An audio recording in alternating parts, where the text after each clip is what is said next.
Welcome, everyone, to a recording of an interview with Darker Things. We're talking all things tech talk. I'm here live with Roger Hanson. You're here with us. You're here with us. Welcome, everyone. Welcome, Doug. Welcome everyone on the panel. How are we all doing tonight? How are we all doing? Doing fabulous, Zach. Doing fabulous. Thanks for that kind intro there. Roger, thanks for having me. I'm glad that you're here. Um, Now, before we get started, I'd like to say that we have Disney Magic Jack here. That's me. We have Old John, or the Wonderful World of Weirdness, whichever you want to call him. I like to call him Old John. It's kind of stuck to him now, so he's Old John. And also we have Darker Things, which is Doug, and Jen, which is his son. So, with you guys, you want to say hi? Hello. Good evening. John, you still there? Hello. There he is. Okay.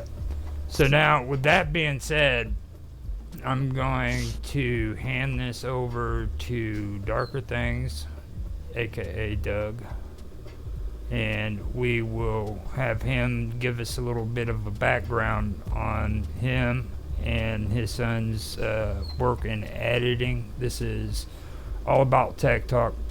So this is what our conversation is going to be, is about the editing, about the content creator aspect of making videos. You know what I mean? We can talk about video games too, don't get me wrong, but I'd like to get your guys' take on what you do, the process you go through, and everything, you know. So, with that All being said, I'm going to shut my mouth. I'm going to hand it over to you guys. I'm going to let both of you give your backgrounds too, by the way. So, Darker Things, you first, and then your son.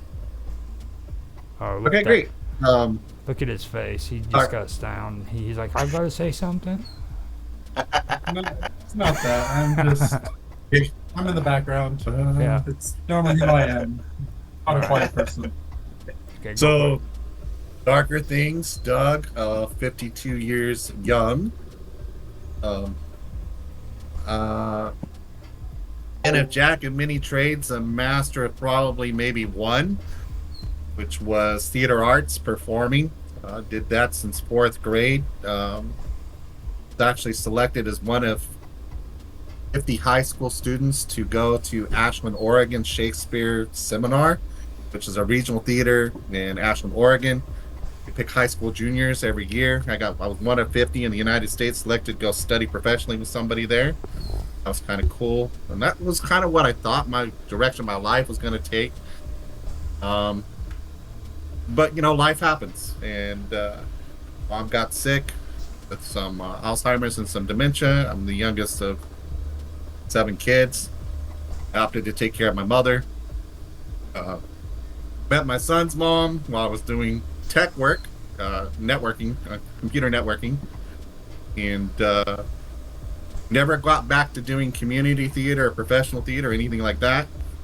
I always still had that acting bug in me. Flash forward, my son's turning about 14, 15 years old, and he's been doing choir stuff, and he's liking live skits. There was a Good Mythical Morning on YouTube. He was vibing with those 2 individuals there, and he's like, you know what, Dad, I'd like to try my hand at being a YouTuber, but I'm really shy. And I said, you know what, son? I'll support you. I'll help you edit your videos. And if you need me, I'll just come on board with you. We can do this together. And so we started off with a gaming channel called Old Gen versus New Gen versus Worlds. And that is kind of where the first channel that we even did took off. I did branch out briefly while we were trying to, before we niched down into just video games. We were doing food fight type things, like which is better, French fries and onion rings, who reigns supreme and burgers type thing. And I even did like a different channel called Dad Meets World, kind of playing with the Boy Meets World, Dad Meets World type thing, which was kind of darker content in a way. yeah, and then my son kind of got burnt out. Wasn't really wanting to do the YouTube thing for a while, and I was still all about it, and so I decided to do Darker Things. And my son saw the content I was producing there. It's like, whoa, Dad, that's like different from anything we've done on the gaming channel, and it seems to hit differently, and I like it. I want you to keep doing that. Don't stop doing that. And we recently come back together, start doing the gaming content again too. So I'm looking forward to always working with him. He's not just my son, he's my best friend. And I really enjoy working with him. So I'm gonna let him talk briefly about himself now. Oh, hi. My name is Trace, also known as New Gen. I don't do a lot with Darker Things other than helping him with sometimes his thumbnails and script. I also come from a background of, like my dad said, choir, but I've also done a little bit of voice acting, and I'm trying to become an amateur mangaka. Nice. That's very cool. That's very, very cool. I don't know. Where's Roger? Yeah. Is he there? Yeah, I'm I don't know here. if he's got any more questions before we all jump in. I'm here. It's just I'm kind of stunned by that. What exactly Yeah. is that last? What is that last thing you were discussing there? That's interesting. I draw anime, and I'm trying to make my own manga. Oh, manga. Yeah. Okay, that's cool. I get that. Yeah, I've actually seen some good stuff there. All right. So before we get started on the technical stuff, there's some good things that I do want to go through and kind of mention with both of you. Well, first, I want to talk about, you mentioned a niche, and we were talking about that the other day, and I was wondering, in the area of setting your own niche, what have you guys come up with? What do you find as your niche when it comes to making videos? Well, my comfortable spot is doing what I do on Darker Things, discussing the serial killers, the cult leaders, disturbed minds, urban legends, things like that, just because I'm fascinated by all that. And I can go down a rabbit hole of research. And I think because of that, I find things that a lot of people miss sometimes. There's things that'll stick out to me, and I'll share them. And I get to hear back that people are like, oh, I hadn't heard that before, or I hadn't heard that. And so that's encouraging. That tells me I'm doing something right. And then I just think I'm able to express myself through the thumbnails, and the way I do the editing of the videos, the art style, stuff like that is a form of self-expression. It might be darker content, but that's what I find with that. And then, of course, the channel that we work with together, it is basically a video game channel, but we're gonna get back to doing what we originally conceived with that, and that is where he's going to be tasked with playing old school games, so old gen games, retro style games, and he's going to try to get me to come up to speed and play some of the newer games. And we're going to give each other challenges. So that's where we're going as far as the video game channel goes. Okay, so what are some of the challenges that both of you have in that concern? Like, first of all, we already know a little bit about Darker Things, but what about Young Jin there? What's one of the challenges you find that's going to be challenging on these retro games? So, with the retro games, I'm still not very used to the PlayStation 1 and Nintendo 64 games. And I'm having to get used to the control schemes and the floatiness. One of the biggest problems I'm going to probably find is with modern games, they kind of hold your hand, where old games I'm going to have to read and pay attention to a lot more. Yeah. Now, do you find the older games more annoying? No, I don't. I find them more appealing. I've been playing through Silent Hill 1 as of recent, and it's been a real fun experience. Okay. Now, are you getting familiar with like emulators and stuff like that? Yeah, I'm currently getting familiar with an emulator called Zebra. Okay. And how's that working out for you when it comes to the technical side? Like, Um, the hardest part for me was figuring out how to format my drive. all right, so you have to format your drive to do it.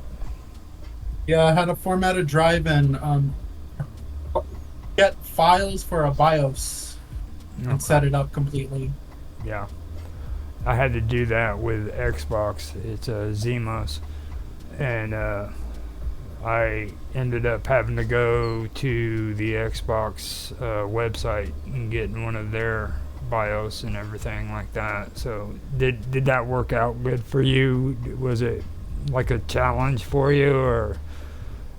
It was challenging at first. After I figured out what I needed to do and broke it down into sections, to smaller tasks, it became a little easier. Okay. Probably wasn't easy for him either because, I'm a helicopter dad when it comes to tech, and I'm like, don't do anything that's going to wreck the machines. Yeah. Better not wreck the machine. And I had to tell him that the emulator sites that I go to find this stuff are all safe. Yeah. The ones I use, I make sure I do my research because I don't want my hard drive or my computer to fail. These things are expensive. Right. And 'Cause I've already on my gaming videos, I always make a point when I'm talking about emulators: be safe. Don't just go on any emulator website thinking that it's a good website. So I want to put that out there to anybody who's watching, that you do have to be aware. Like Jen said, do the research. So. If that's all you need to say, we need to get to the old man now. We need to see what his challenges are.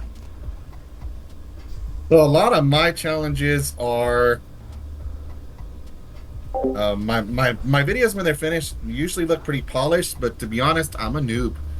I'm very new to video editing. I'm much more used to being in front of the camera on stage and just being the talent. Research is not the hard part. It's actually doing the editing. I'm not one who normally reaches out for help. So I found myself networking and reaching out for help, and that's going to help me a great deal, I think. But it's the sheer amount of time it takes me. It might take someone who's more experienced in editing sometimes, or let's say an hour long worth of content might take them, maybe 2 hours or 3 hours. And for me, sometimes to get 30 minutes of content, it probably took me maybe 24 hours, 30 hours, maybe 40 hours of editing in front of the computer because I'll make mistakes. And there's not always an undo. And I don't always have I'm learning now to have copies upon copies of my source files, because sometimes when you're not able to undo, then, I've got to go through now, re-render something, which puts me back further. Yeah. That's probably my biggest takeaway, is to make sure I have duplicates upon duplicates, kind of like a RAID, so to speak, of my B-roll footage or whatever my source files are, so that if I do make a mistake that I'm not able to recover from, I don't lose so much time. Another challenge would be not every program I work with marries well with another. So if I'm using more than one program, like Adobe, all of their programs seem to work really well together. But sometimes I'll render a file, and if I don't make sure it's in a certain format, and I try to move it over into another program I use called Descript, because we don't recognize that file format. Well, it's not as simple as changing the extension at the end and then expecting it to import over. I have to go through, re-render it into that format that the script's going to recognize, and I'll be able to use it.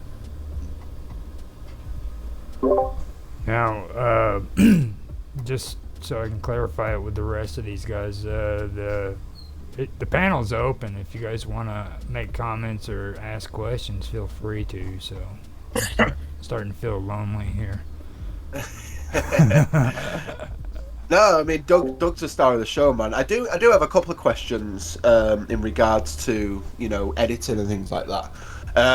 Obviously, like your like your Darker Things channel. I've been watching that like since you started. That I have really like. I'm a sucker for that kind of stuff. I love watching like crime documentaries. I love all that kind of stuff.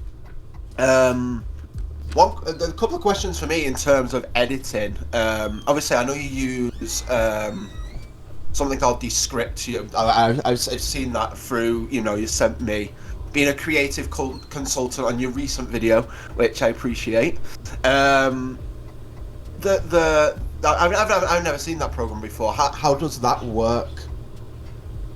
So the script is really more, I would say, the script is to video editing what Windows was to DOS.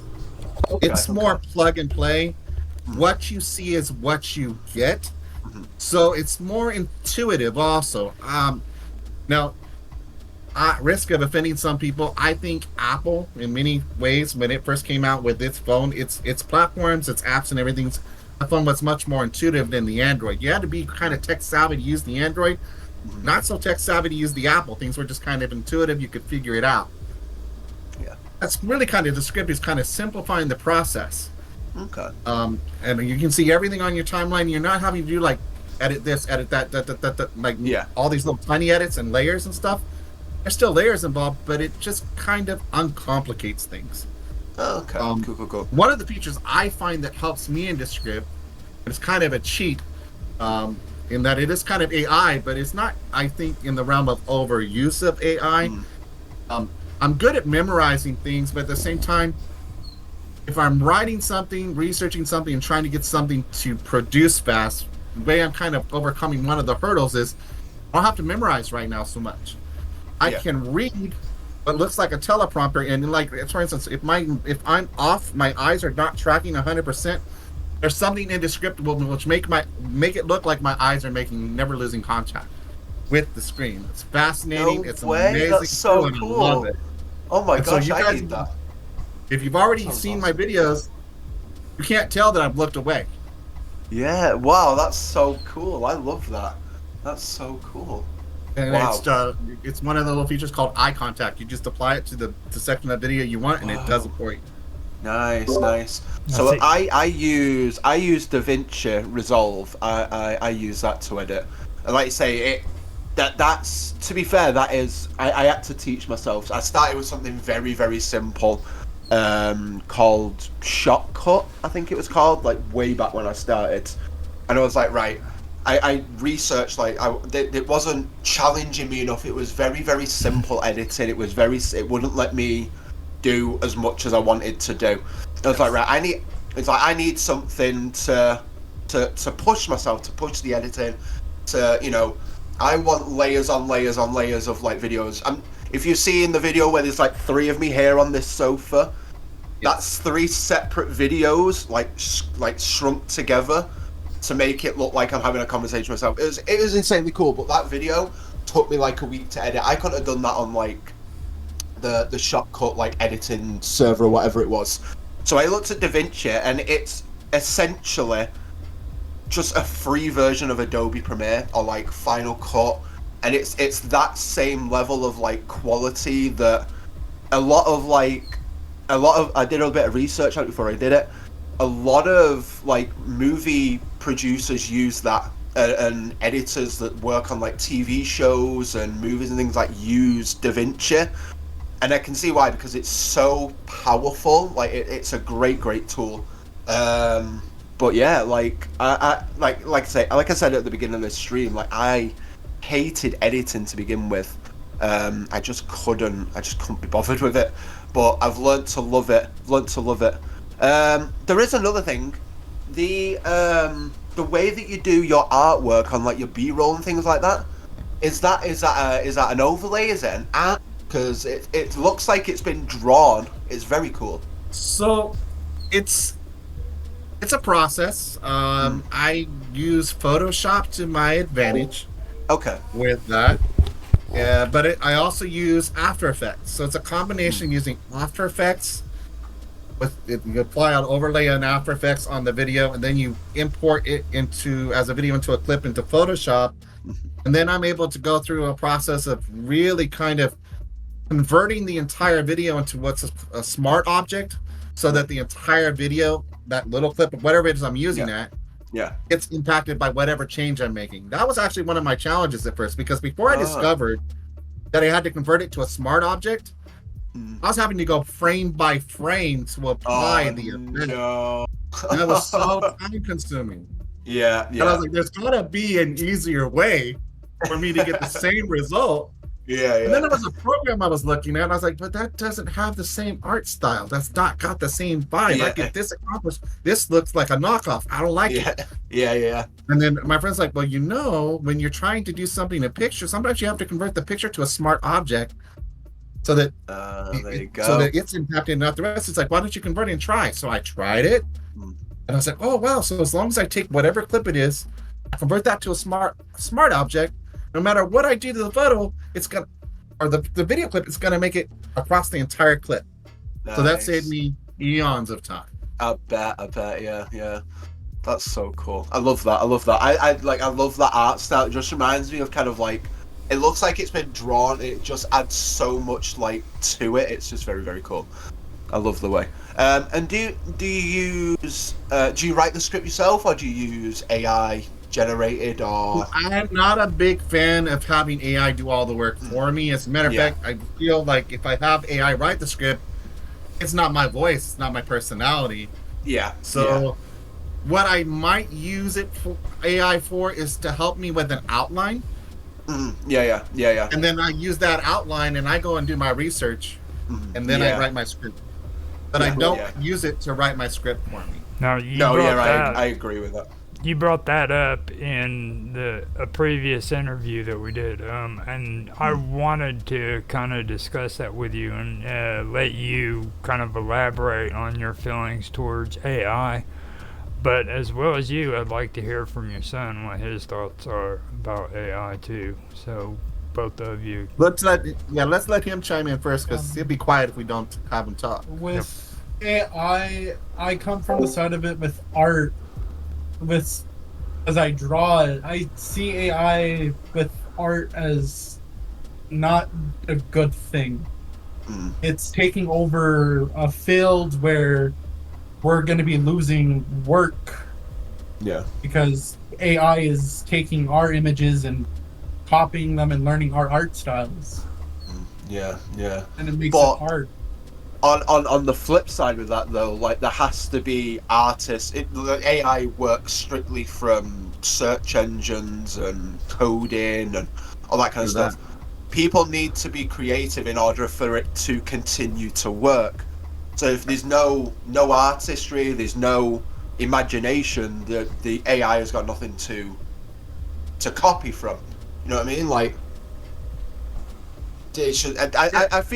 I feel like it can work in some ways. Like I'm a strong advocate against it. I don't use it. I do everything myself because like Doug said, it takes away your voice. It takes away your originality, your kind of like conversation that you're trying to convey through a video or through a thumbnail or whatever else. But like I can see if people want to use it, fair. People want to use it, fair. But people need to be creative in order for it to work as well. And if people are not being creative, then it's just gonna stop. It's not gonna have nothing to grasp its answers from, so to speak. And I'm guilty of using AI when it comes to my thumbnails. Since I'm not extremely artistic, I have artistic vision. I see something in my head, like you say, Zach. Yeah. It's creative, but I don't have the skill set to my handshake or whether to do the design that I want necessarily, like a full scale thumbnail. Yeah. So, but I do know, hey, I want dramatic lighting. I want it to look like it's paper cut, like lino cut, or beveled, or I can tell, like I want it shot from above, or I want it photorealistic, or I want it to look like this art style instead. That's all part of the creative process. So you're not just in that respect, like you said, you're still part of the creative process because you're having to give it all these details. Yeah. And the concept of the picture is still yours. Yeah. And then it helps render it. Now, sometimes what I'll do when I'm making thumbnails for darker things is it'll render something and I'm still gonna go and I'm gonna change it. Yeah, It's gonna yeah. help me with like something base. But I'll still go in and completely change it and make it my own afterwards. But it gives me something to work with, kind of like clay.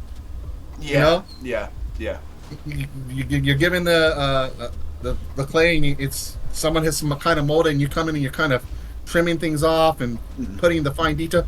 That's what I kind of do with my thumbnail. So I like that Yeah. you said that. You gotta be creative with it. yeah. Being someone who's an artist, more of a performance artist than anything else, but now I find this medium of editing videos has given me another outlet. Yeah, yeah. You have to be true. Of course. And so I think if you rely solely on AI, to be honest, I think people want a connection with people.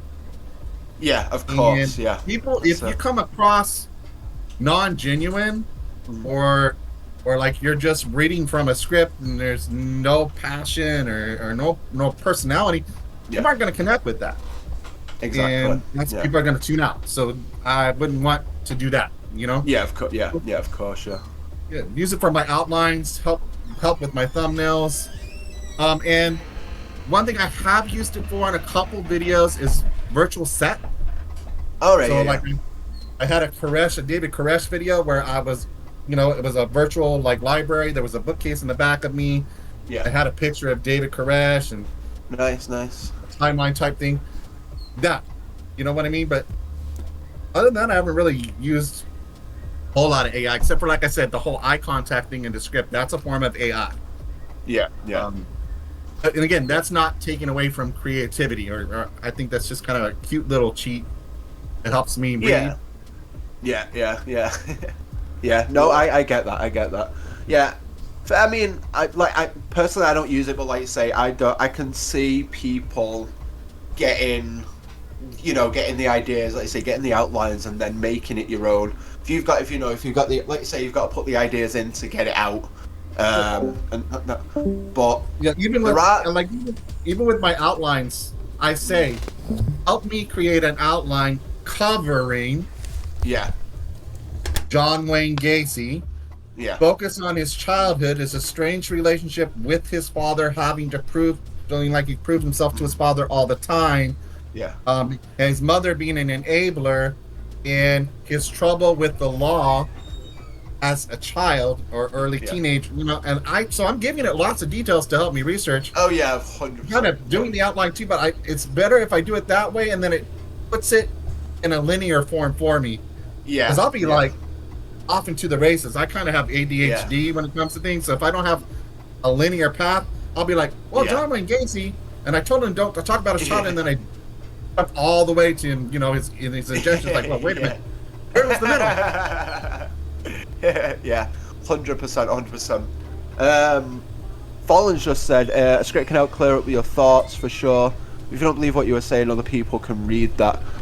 I mean, what are your thoughts on that? I mean, it goes back to what I was saying. People want to connect with you. Yeah, You're going to come across as disingenuous yeah, If- very true. if it's not your words. So if all I was doing was reading from something that was totally scripted, and I didn't Yeah. write the script, Yeah. it's going to come across fake. Oh, yeah, Also, if you're 100%, if you don't actually have any love for the project that you're making, it's going to come off fake. Yeah, that's it. And I can attest to that. This, hands down, this is my 4th channel that I've done. Disney Magic is that. It's the 4th channel. And the only reason is because I get so involved that I'm like, right, people need to know what I'm doing 24 hours a day. People need to know all my hobbies. People need to know da da da da da da da da da da. And it's like, no. Nobody needs to know. You need time for yourself. You need time to do what you're doing. I never scripted a video previous to this channel. I think, and I tell a lie.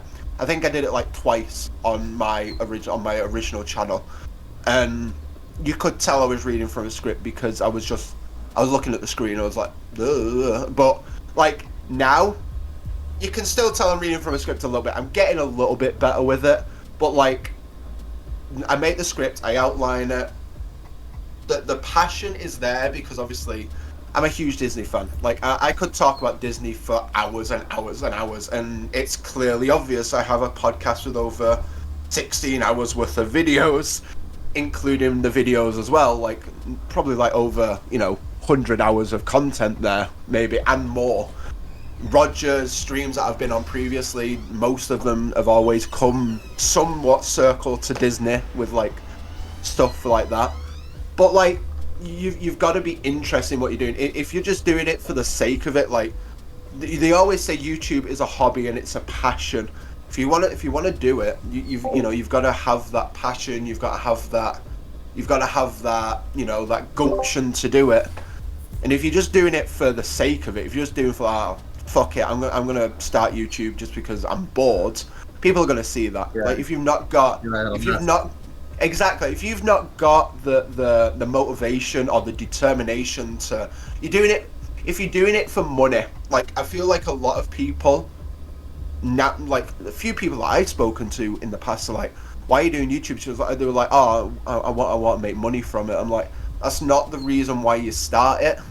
It's not the reason.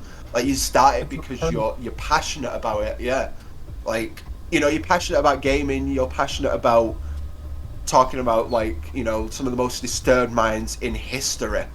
Like if that's something that you can feel yourself talk hours and hours and hours about, and you're passionate about it, do it. Like I feel like videos nowadays and things like that, and I can attest to this. Like if you were just to make like probably a raw unedited video and just upload that, I mean, maybe it'll do well, but it's the editing, it's the story. Like through editing, I feel like you're telling the story more than you would do just recording it. Like, do you agree with that, or? I do. I'm in complete agreement with you. Like, and it comes back to that being genuine. Yeah. And that you can't do something just money can't be the only motivator. Yeah. Getting back to kind of what wanting to add on to that, I would advise anybody who's thinking about becoming a YouTuber, you better be ready to be your biggest fan. Yeah. 100%. Okay? You gotta be your biggest fan. You gotta give yourself the pats on the back, because even people you think would care about the work that you're doing, they might support you, and they want to see you do well, but they don't want to watch your video. They're not going to look. So I think for me that was actually hold on a minute. I want your son's take on that. What your dad just said. What do you feel about that? Well, I've talked to my friends about them trying to help watch my channel, and with my feelings towards it. It's true. You have to be your biggest fan, because if you're not, like, my biggest motivator to do videos pretty much anymore is myself. Right. I have to be behind myself to actually put out that effort and have that goal in mind that I want to do this. It's not because I don't. Now, see, that is an important question right there, because I get annoyed with YouTube because of certain things they did, like in their creator studio.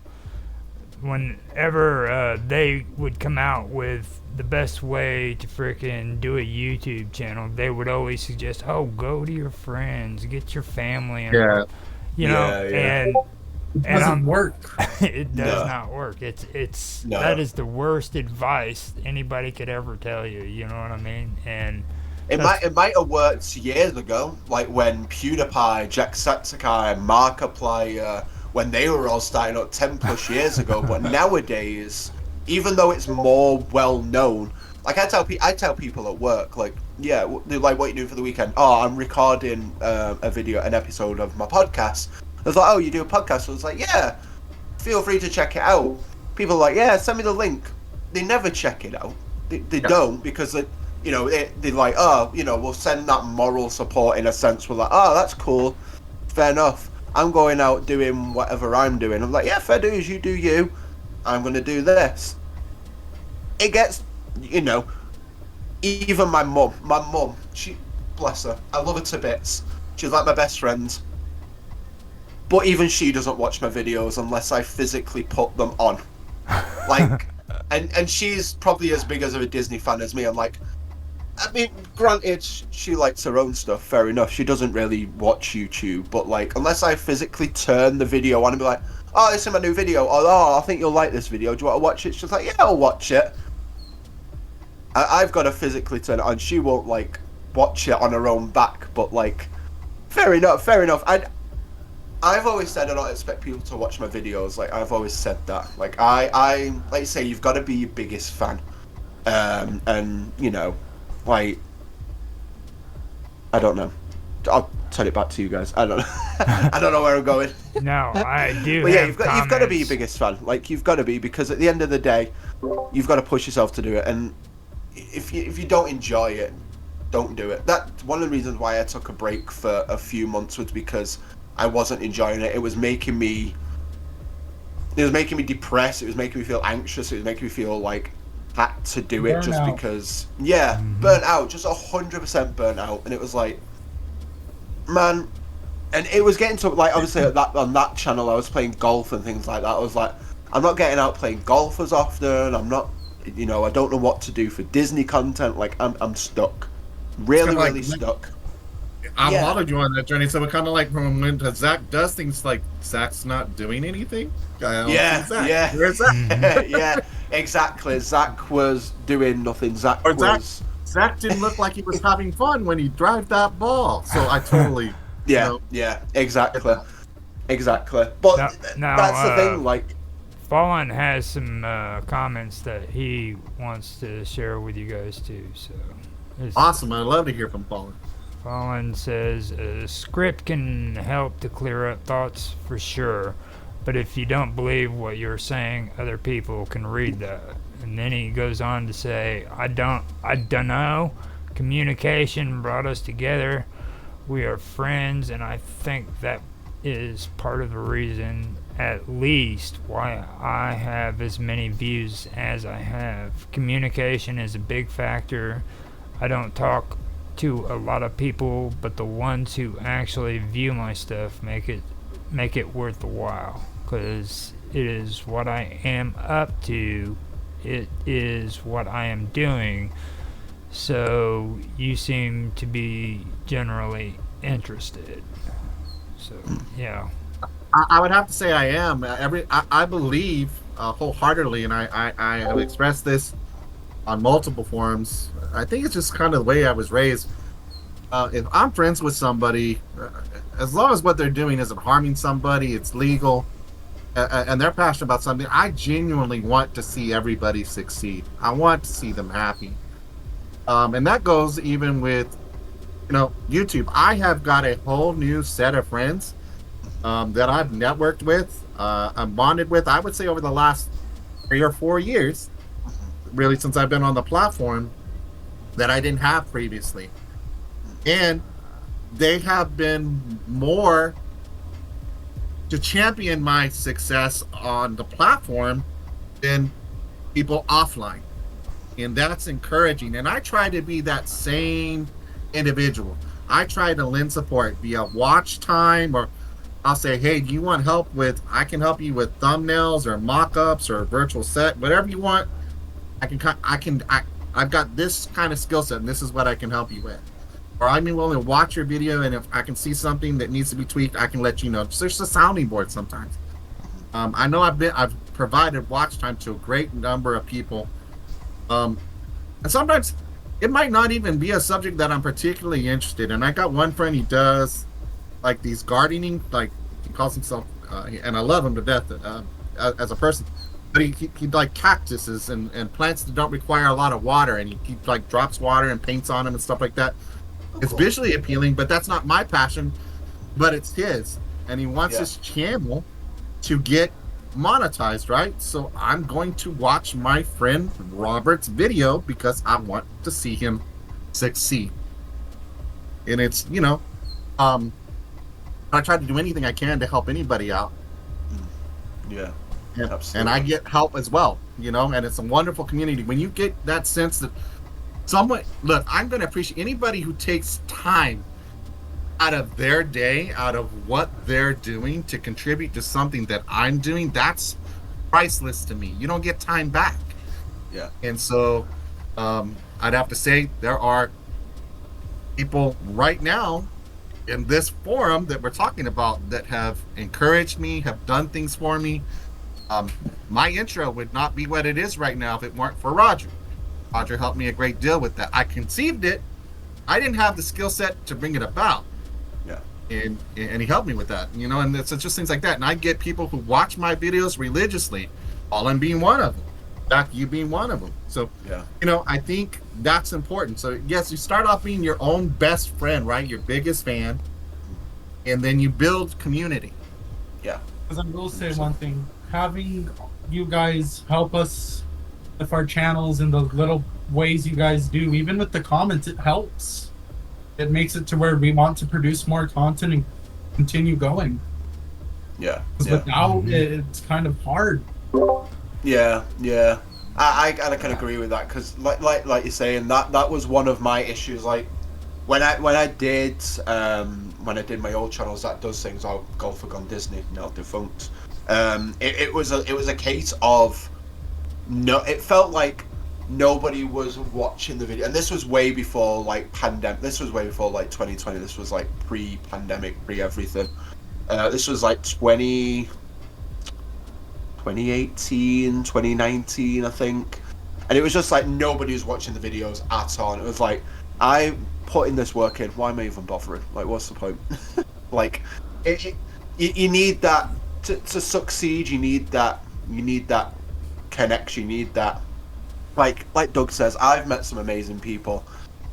Most of you, you know, you guys are here now. That me and, you know, a couple of others, Sammy and Chris, are like some of my closest friends online. Shut Your Gob, Rob, he's another one who I absolutely love. We've actually made plans for next year to meet up. Where he's coming up my way, so we're going to meet up next year at some point. But you just need to connect, and I feel like that helps with that success on YouTube. You know, especially now with like people, you know, people diss like doing the threads for like the watch like comment kind of stuff. It's like some form of like sub for sub. I don't agree with sub for sub. That doesn't work because you can get your channels shut down and things like that. But the watch like comment, if you're generally watching and enjoying the video and not just doing it for the sake of it, and you know like you're watching videos that seem appealing to you, like in the one that, you know, the one that we're all in, you only have to watch one video a day. So long as you post one, you watch one. You know, that's worked. It's always how it's worked since I started, when Sammy had the server. And then when she gave it to me, she was like, you can change it, do what you want to do with it. I was like, I'll keep it, because you watch one, you know, and you build those friendships. Like when you guys first joined, like Doug and Roger and Fallen, I think you guys joined after me. I think I was there before you guys, a few months. You were there before me. Yeah. But like you guys started and it was like, oh, I generally like these people. These these guys are good. They're good people. You can tell in the content that you make. If someone was to make a video of like, welcome back guys to another video. Today we're gonna play you're not seeing the enjoyment. Like when you did your gaming channel, I could see the enjoyment. The arguments you two had was hilarious. I absolutely love it. Yeah. The banter is just off the chains. Like, honestly, so good. You know, Roger talks about, fuck knows what Roger talks about, but I'm there for it all the time. It's a good time. Like, Fallen, his whole aspect is him being like having detective files because he's a detective in these games. I love that twist. Like, it's not just a gameplay video; it's an investigation. I love that. I absolutely love that. And if you've got that spin on it, then kind of like with you guys, your spin on like the stories that you tell, Doug, have been told millions of times. Like, people know them like the back of the hand. But you're finding new evidence, you're finding new information that, like you said, you brought it up earlier. Oh, I didn't know that before. I was watching the was it the Ted Bundy one? I think it was the Ted Bundy one I was watching, and some of that information I didn't even know, and it's very, very like. And I've watched documentaries, like I watch them out the wazoo. I love that type of stuff, like I say. But to find new information, like it's so cool to just see the information, just see the again. It all comes down to passion. It all comes down to communication, and it's just, yeah. There we go. I feel like I'm talking way too much here, guys. I don't know. I'm You're doing generally I excited. like the exchange. So just to clear this up too, before the recording started, people who's watched the streams will know what was said, but everybody who's watching the recording later, just understand I told these two to behave themselves. So they're actually on good behavior today. So Elder abuse! Elder abuse! okay. And the one thing I have to go even further with what you said, Zach, because I don't think I would have still been doing this if it wasn't for the networking part of this stuff. If it wasn't for you guys and being on Discord and networking, I wouldn't have done it. I wouldn't have. No, I mean, to be fair, I remember you saying that you was looking at packing it in the end of this year, like, but I'm glad that you decided to change your mind because, we'd miss you, The thing that gets to me is it's like the environment that YouTube creates. I don't agree with. I don't like the climate that it's creating and the mind thought. The mindset. Oh, ageist. Yeah. But on the other hand, too, I enjoy the people that I'm doing this stuff with. I enjoy you guys, and if it wasn't for the networking and doing, a home away from YouTube, and even when I think that's where we all came from was with old John when he had his WLC, and then we came over from there because I don't know. Darker Things might have been on here before we got here, but was just a little bit. But I until I came over there and met you guys, man, I was always against wanting to talk, you know what I mean, on my videos. And that's what Zach's talking about. I even today I have a problem with talking on my gaming videos because I feel, and it's probably a little bit extreme, but I feel that it actually ruins the content. You know what I mean? Like, I'm into storyline when it comes to video games, and when I play a game, I want the storyline to be more important than my voice. And I've had people kind of help me out with that. Like, Rapid keeps forcing me to use a microphone and talk, and now I'm doing an interview with somebody and talking, so I am getting better at it when it comes to that stuff, but I still do feel that, like, because like when I edit, there's cutscenes. You know what I mean? I have there's perfect places where you can make a cut in a video, and if I'm running my mouth, that complicates it because then I have to look for the right cut that goes along with my big mouth running. You know what I mean? Yeah. And because I'm talking, there's a part where I could have had a perfect cutscene, but I was too busy talking. So those are the reasons why I didn't talk in my first ones. Here lately, I started talking more. But I do want to get more into the topic of audio with you two, because I know that's the most annoying part. So if you guys can cover just audio and how you deal with it and the things that you find interesting about it, go for it. I think for me, that was actually audio, come to think of it, Roger, was my biggest challenge initially. Not with the video game channel, but with Darker Things. It certainly was, because I almost needed someone else to watch it before I would upload it, because I wasn't noticing that the background music that I was using, which was just supposed to help start a nuance and not be the star of the show, at times would be more prominent in presentation over what I was saying. So much that I was getting drowned out. And the video would already be uploaded, And I would and I would get the feedback, and I'd be like, uh-oh. It's already out there. So, with you and Zach, like one of you suggested, hey, have you just invested in a microphone? It won't sound so hollow. That helped a great deal. Yeah. One of the things I use in Descript, which helps me, getting back to what we use on the production side of it, sometimes even with the mic that I purchased, I'd still get like a pop or a hollow sound. Or I mess around with reverb or whatever and try and tweak it. Still wasn't happy with the sound. There's a button in Descript, and you can do it clip by clip. It just says studio sound. You click it, it analyzes it. It removes all the background sound, the fan from the laptop, any music that might be playing. It's a very valuable tool. It helps me a great deal. I've used Blender to help me with sound. I believe it was Blender. Something Roger referred to me to start using. And then I noticed also, from an audio perspective, with Premiere Pro, I believe it was, you can click on the click and you can actually unlink the audio. I had no idea I could do that. So that was a big discovery for me.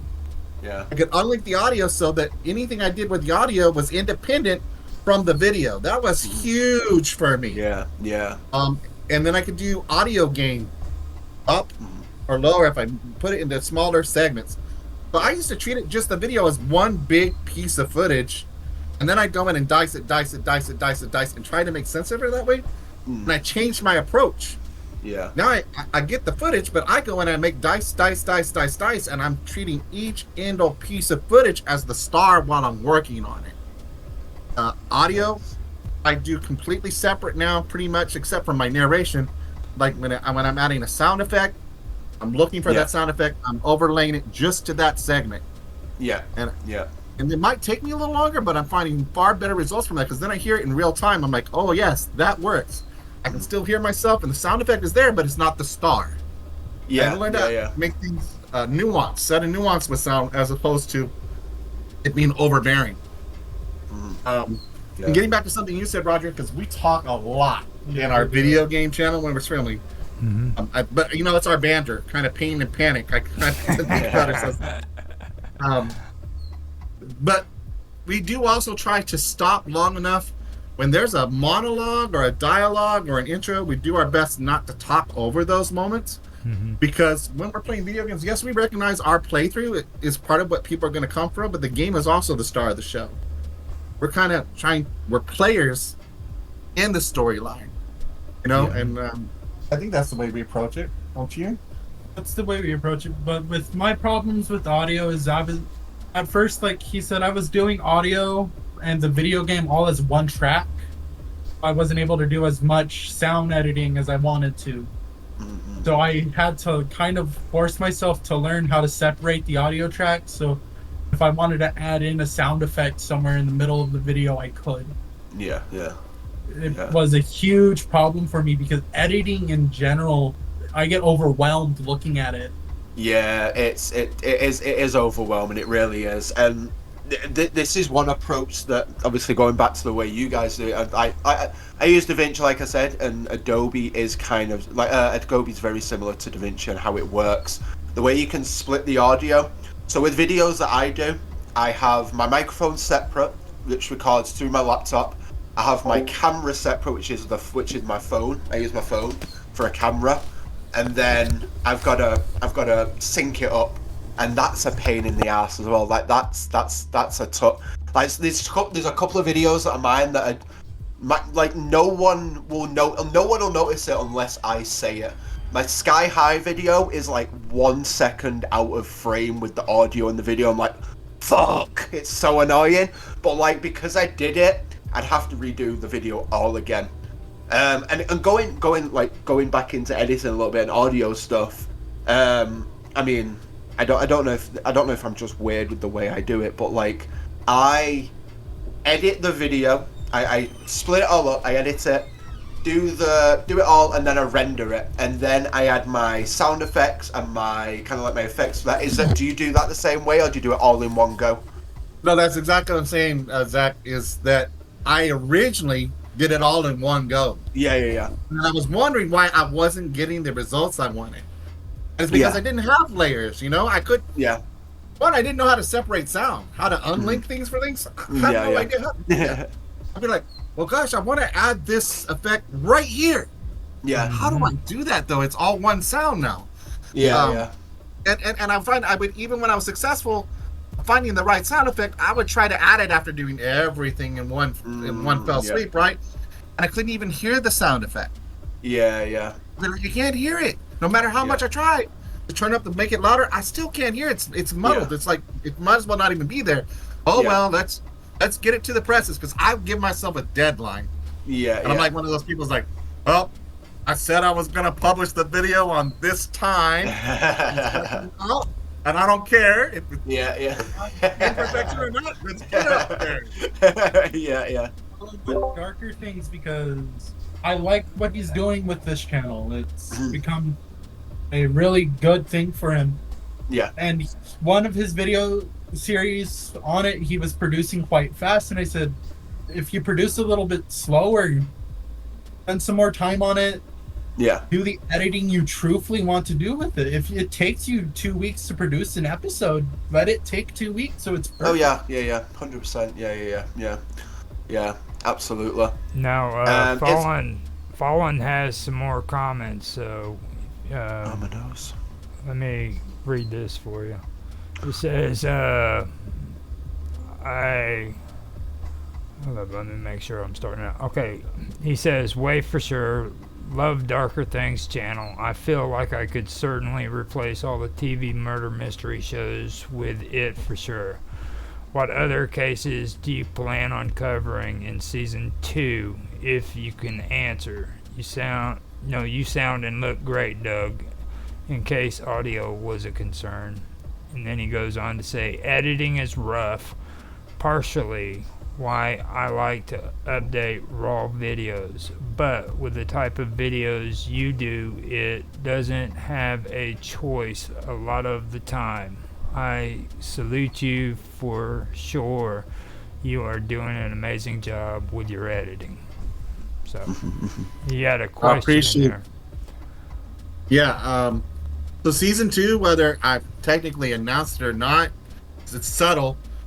It's already started, and you'll notice there's a new intro that Roger helped me with. That's to kind of announce that, hey, this is season 2, and I think that's the way I'm gonna do it. I'm gonna mark new seasons with a different introduction, Nice.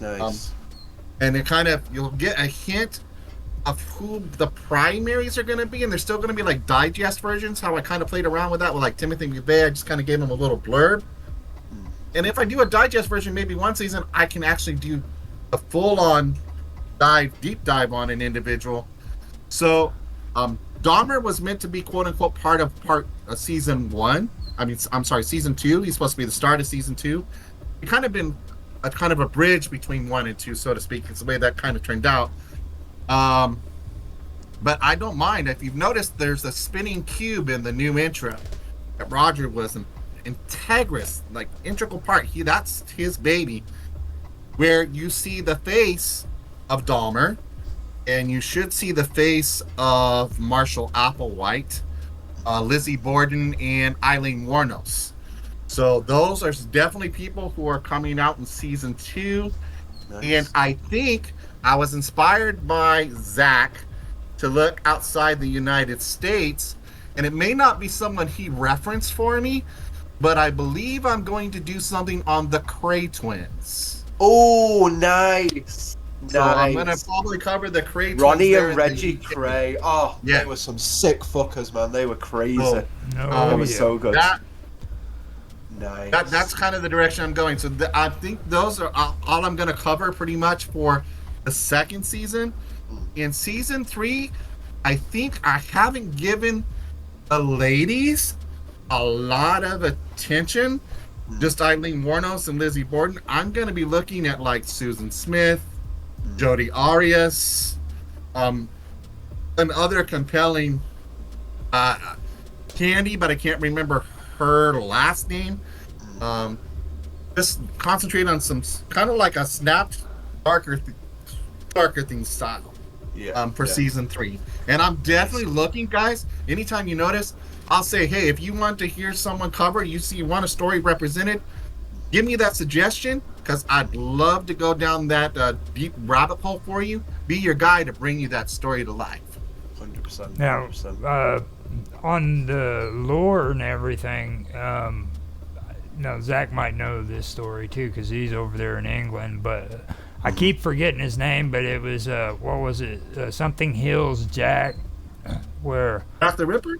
No, it was actually before Jack. No, it might have been... It's actually been Hills. ongoing. Ooh. Jumping Hill Jack or something like that.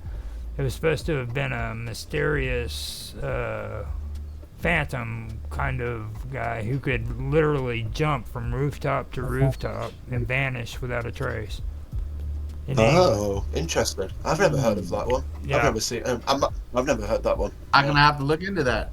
But Yeah. I was wanting to get into that, and I haven't gotten around to it because, as you know, I do my weird stuff. So,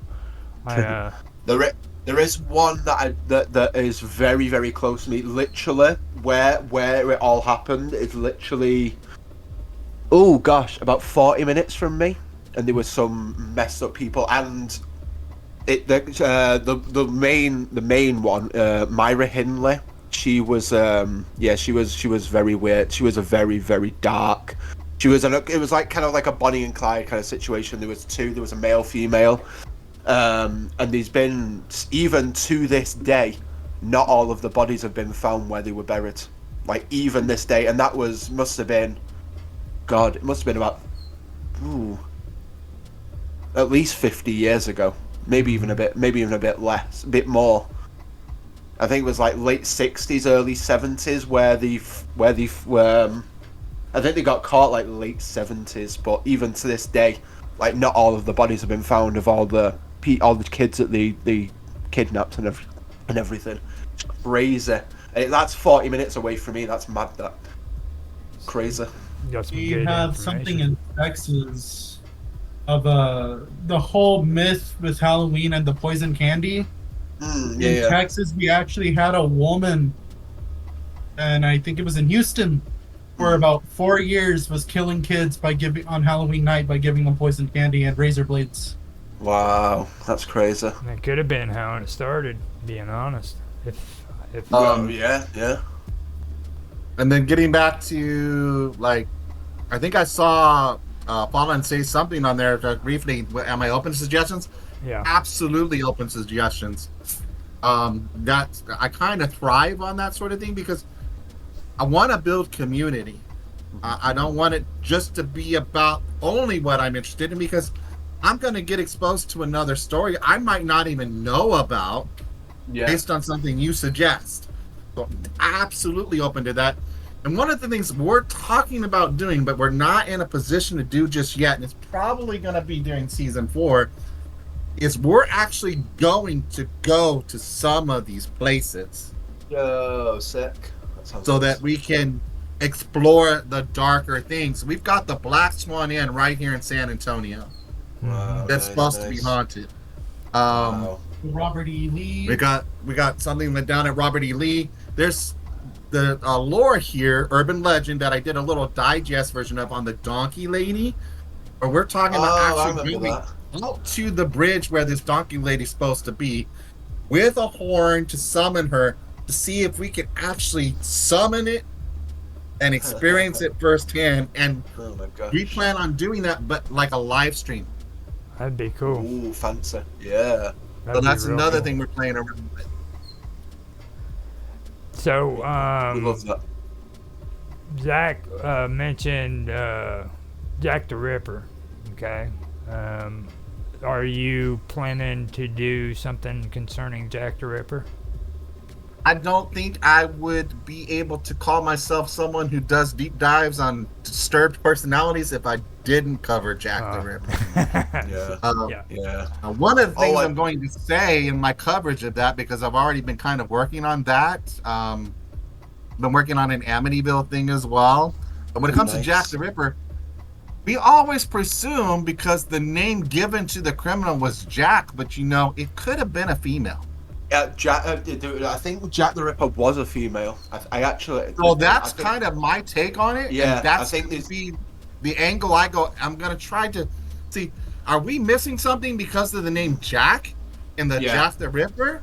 Could have been Yeah. Jacqueline the Ripper. Yeah, that's yeah, gonna be yeah. kind of my take on that. Yeah. But yeah, I'm definitely gonna explore that. And to add to that, I'm gonna start like with you said, urban legends and scary stories. Mhm. Like, I want to start diving into like how they're shaping our culture as of late. He's gonna come in with Nice. cryptoid scary stories. He's gonna be part of the darker thing. Sweet. Come on board. Nice. Good. Nice. What a question I want to ask as well in terms of dark things. Are you looking at doing unsolved cases?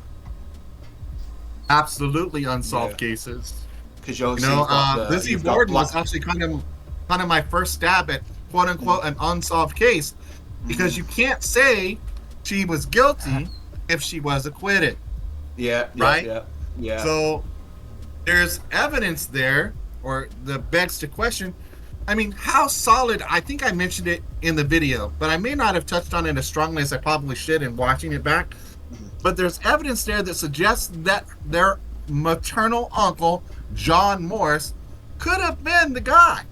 Because just because he says he was on a car with 7 priests, the car conductor says there were 7 priests, but you know what? He didn't see John Morse. Yeah, exactly. Was he really on that? Was he really on that car? Oh yeah. no. Coincidentally, and I think I mentioned it, he was the one who stayed in the room that Abby was found murdered in. Yeah. I mean, Coincidence? I think not. coincidence or not? I think not. Well, Yeah, it's just like absolutely, with absolutely. it's just like with Lizzie Borden. You know what I mean? Most people don't even know that she was released of all charges. Like at the end of it, everybody just thinks that she actually committed the murders and she was found guilty, but that's not the case. It's like they actually released her, and Fully acquitted. the mysterious part of it is like when it comes to Lizzie Borden's story, is there could be implications that her father was messing with her, you know what I mean? And that's never brought up, like the fact that she could have been touched by him, and that's why she did what she did, if she did it. Yeah, I almost actually talked about that, Roger, during my segment, but I kind of said, well, no, this person was murdered. I'm not going to try to misalign somebody who's not around necessarily to speak for themselves. Right. But I kind of didn't want to do that. That's why I didn't touch on that particular element. There's something that went down, and I didn't talk about it in the video, that people say might have been Lizzie's motivation for murdering her dad. And that's what she had, I believe it was homing pigeons. She and Emma had raised these homing pigeons. And the dad, about 4 or 5 days before the murder, went and killed the homing pigeons and served them as the meal for the family. Had Bridget Sullivan, the maid, served those pigeons as the meal to the family. Mm-hmm. So these apparently were something that Lizzie was very close to, cared for these animals, and she had more of an affinity than, let's say, Emma. But again, I can imagine how traumatic that would be. Mm-hmm. My mom even told me one time of a story where my mom and her family, they were like pioneers. Her dad, my maternal grandfather, was like a pioneer, and they moved around a lot. They raised their own food. You know what I'm saying? Not just plant life, but animals. My mom said that she and her sisters, so it's kind of like how I can empathize. She and her sisters would dress up the baby pigs and give them names, and he'd be like, might not want to do that. You might not want to do that. Don't get close to that pig. And one particular evening, my grandfather, I guess, had too much liquor. He was getting mean. And he asked my mom if she was enjoying her pork chops. And she goes, yes. He goes, I guess Bessie tastes good then, huh? No. Yeah. Well, I kind of I had like a moment when I was hearing that detail of Lizzie's life going, oh my gosh, this is what my mom kind of went through. This is kind of scary, You're consuming something you cared about, you loved. That's like, ugh, Yeah. unnerving. That's amazing.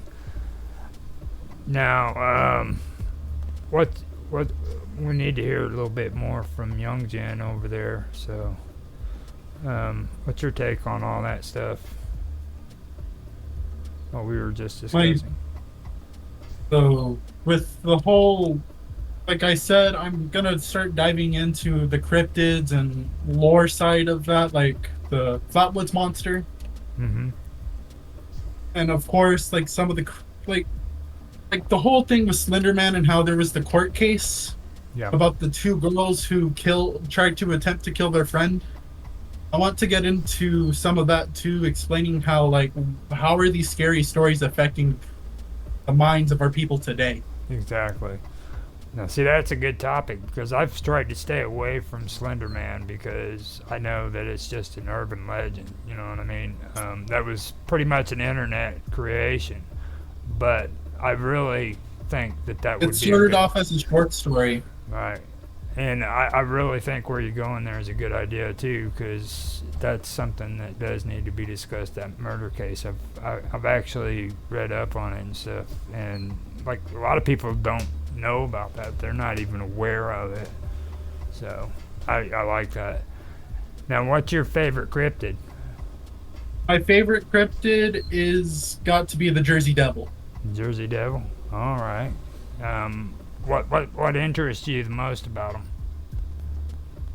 Well, it's more the lore around the Jersey Devil, about how it's that one stretch of road that it seems to stay on, and it's faster than the car, and yet these people have still found a way to stay alive.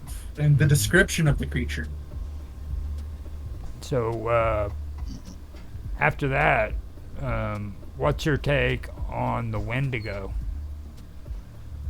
The Wendigo legends, because my dad and I do have some Indian heritage in us. Mhm. I don't really want to speak on it.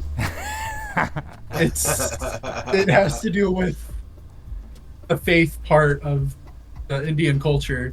Yeah, I know. We But- speak on it, it brings the curse. See, Yeah, I'm we're no curses here, guys. No curses here. see, I'm a white guy, so I can talk about the Wendigo as long as I'm not. Because part of the stuff too is we say if you don't believe that the Wendigo is real, You it's shouldn't not have gonna bother you. But it's real. Talking about it in detail and what it does will bring bad stuff upon your bad family. juju, bad juju. Yeah, Oh, you'd end no. up having to go to the medicine man, let him do traditional Yeah, ceremonies on yeah. you. I might have to pay a trip to New Mexico somewhere. One of the things I do plan on talking about though from Indian culture is the shapeshifters. Mm-hmm. Okay, no, that's a good topic right there.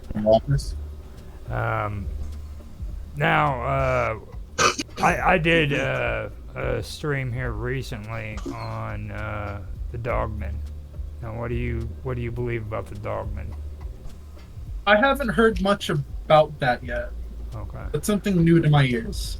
so if you check into that, just realize that that's a new pop culture lore. It's kind of like the Slender Man, right? It only started up with it since after the 80s, but before that they haven't been mentioned. So just be aware of that when you get into that. I'd classify that more as urban legends, basically. Like gray-eyed children. Yeah. Okay. So A Dogman. Note, Dogman. Okay. what do you got to say now, Zach?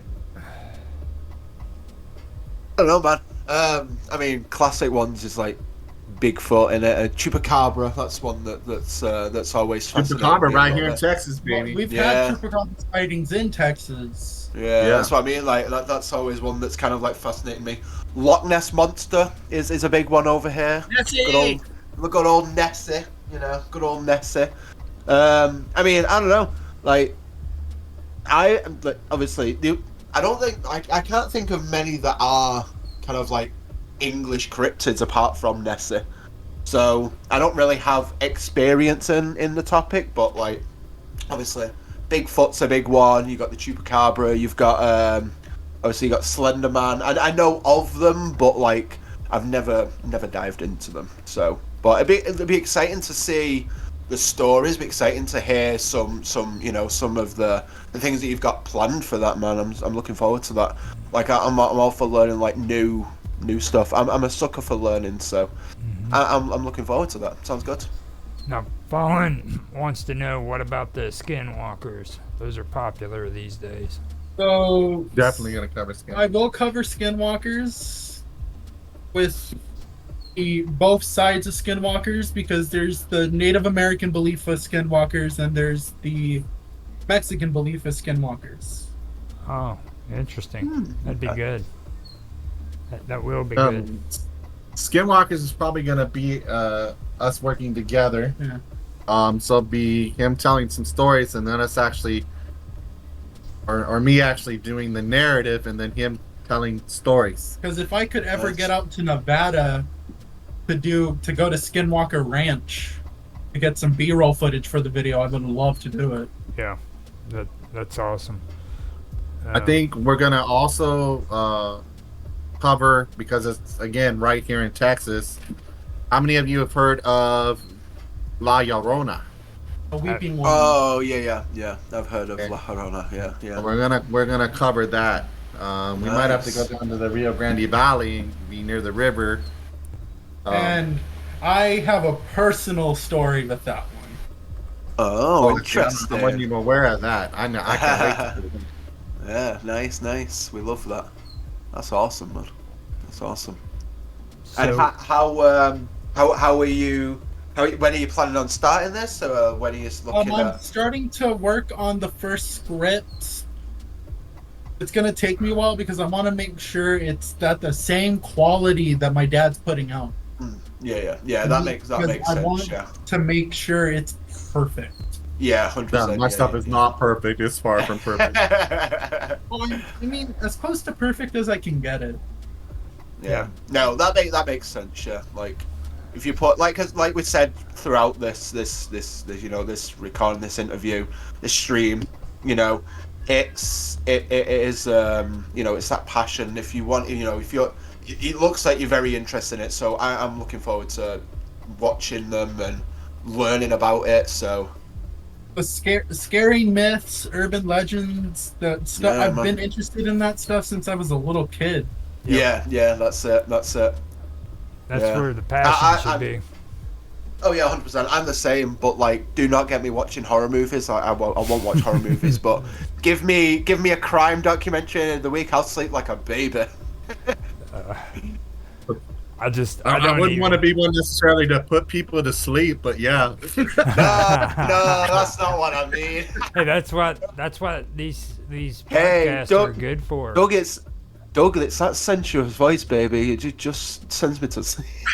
I told him a long time ago if he wanted to do voice acting or do ASMR, people Yeah. would probably listen. Hello, everyone, and welcome to Darker Things. Wait a minute. We can be AI. You can be my voice. Was that me? Actually, Zach. Why is Doug just some British guy now? What the fuck's going on? Well, I got British and Scottish and Irish all like over the place, right? So Nice. I think when I visited England in 1990 with the California Ambassadors of Music, Wow, and nice. we spent 3 days in London, and all it took was 3 days for me to pick up a dialect. Oh But, yeah, because I'm not a native, right? I picked up a little bit of Cockney and a little bit of it sounded, just jumbled it together. was weird. So at one point I sound talking, the other time I sound very proper. I love that. It was extreme. But and then I'm classically trained in theater, so Shakespeare. Yeah. That was a must. I had to go see the theater on Avon and dive into that. That's part of, again, why I got into YouTube in the first place, was because I was missing that acting bug. Yeah. And to some extent, because but I'm not really, well, how do I put it?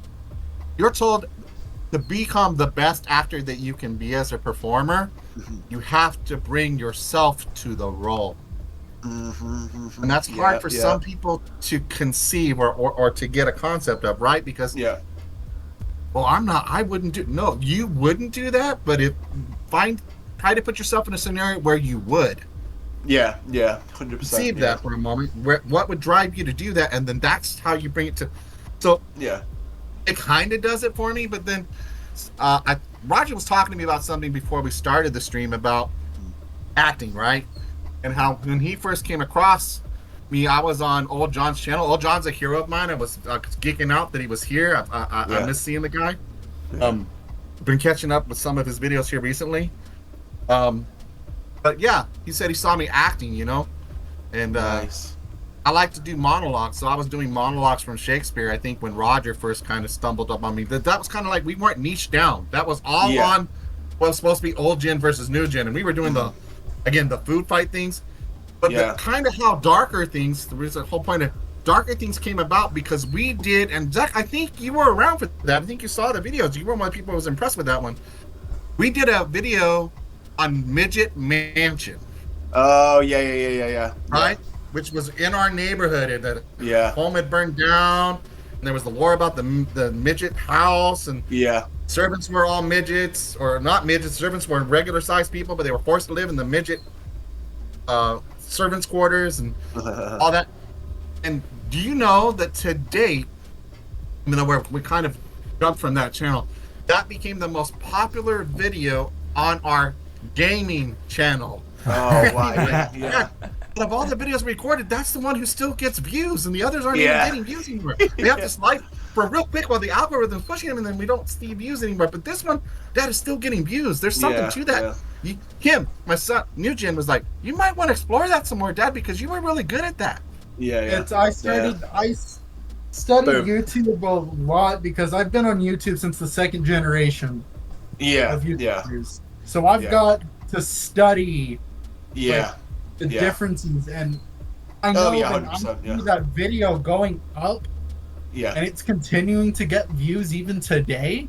That's content that we clearly struck a nail with, and that's something we should go with.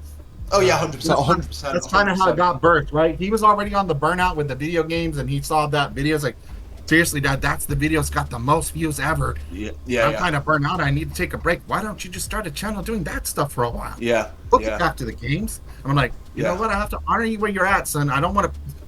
You got involved in this because you wanted to do it. But right now you're feeling burnt out and you're not enjoying it. And I really felt there was a shift for a while in the energy between him and I, even on camera. Where it was like, this feels more forced. So let's not do this right now.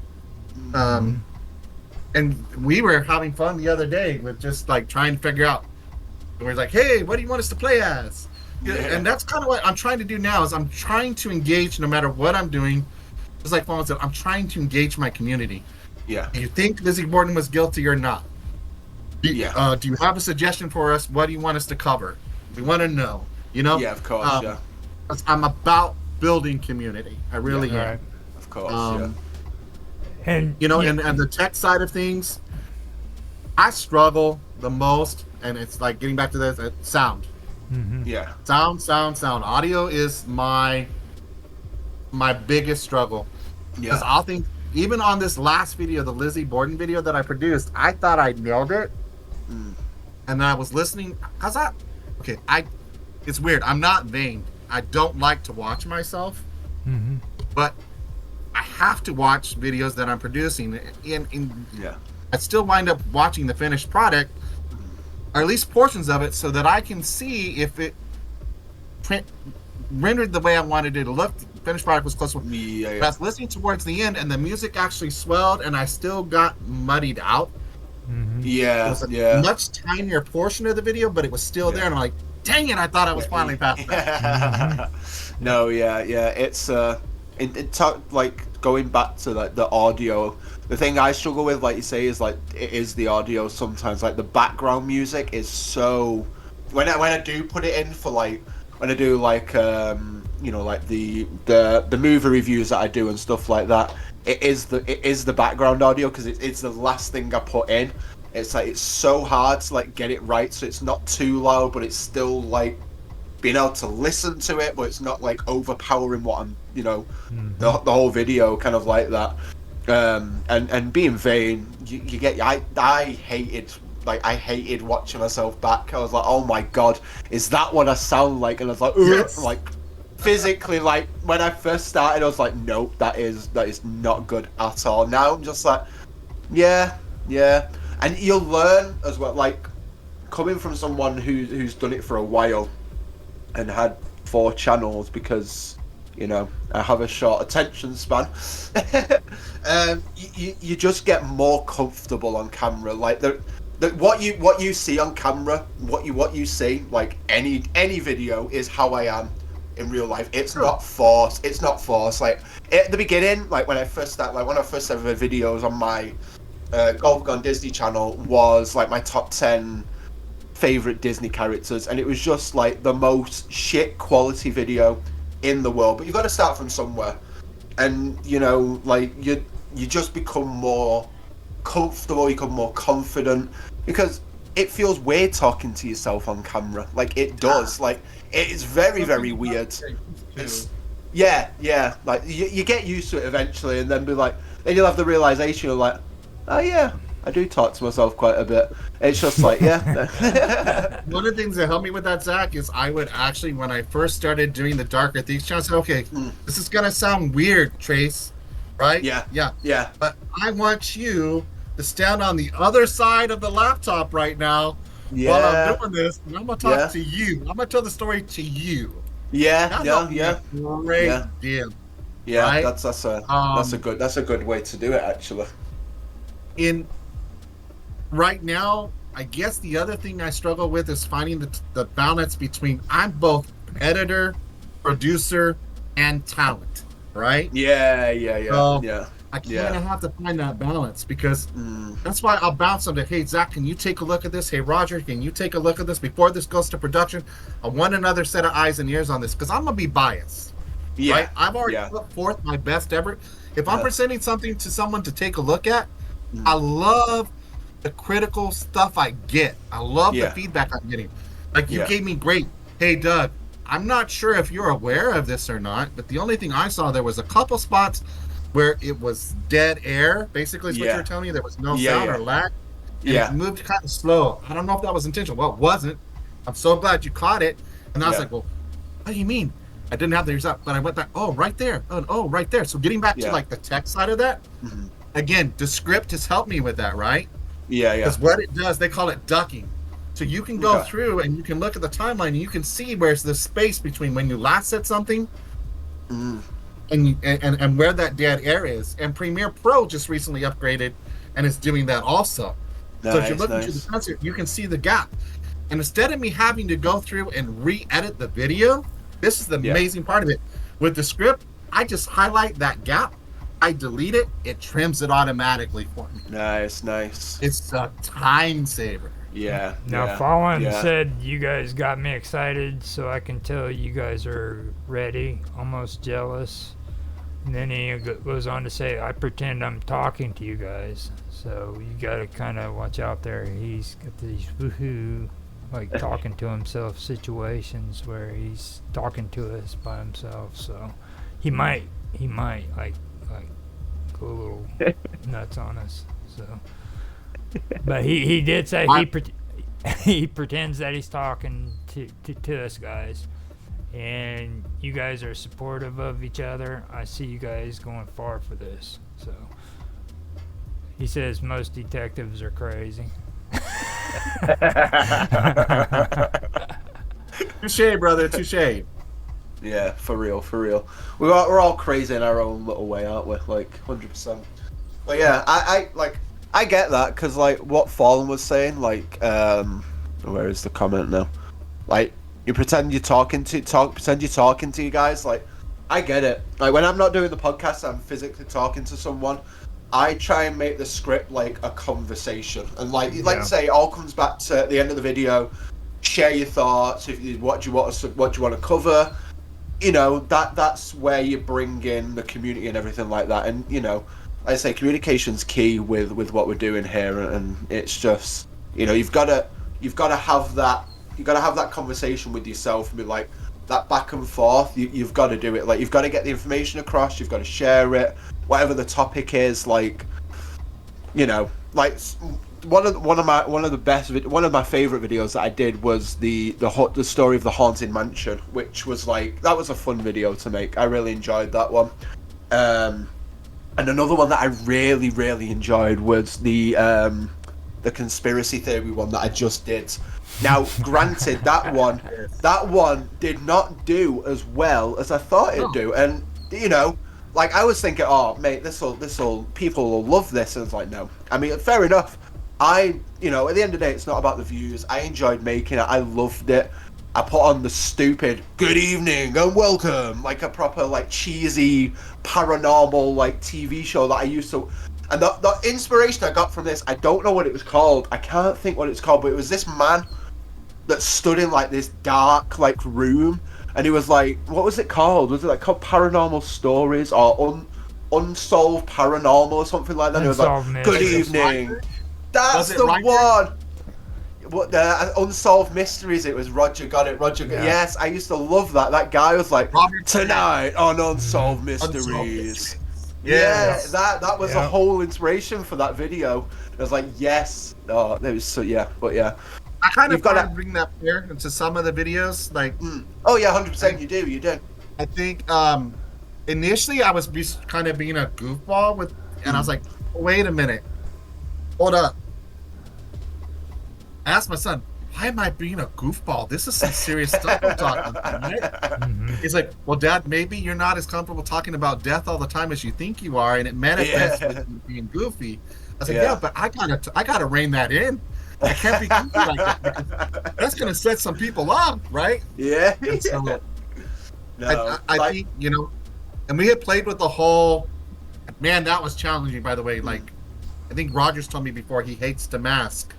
Yeah. But when I was trying to do, like, there's been a departure from that because it took so much time editing. But the first two topics I covered with Jim Jones and the People's Temple and David Koresh, you guys, I don't know if you guys saw those, but do you remember? I think Zach's watched them all. But when I had that guy, basically the Man of Shadows, who would talk like this, yeah. you would see no head.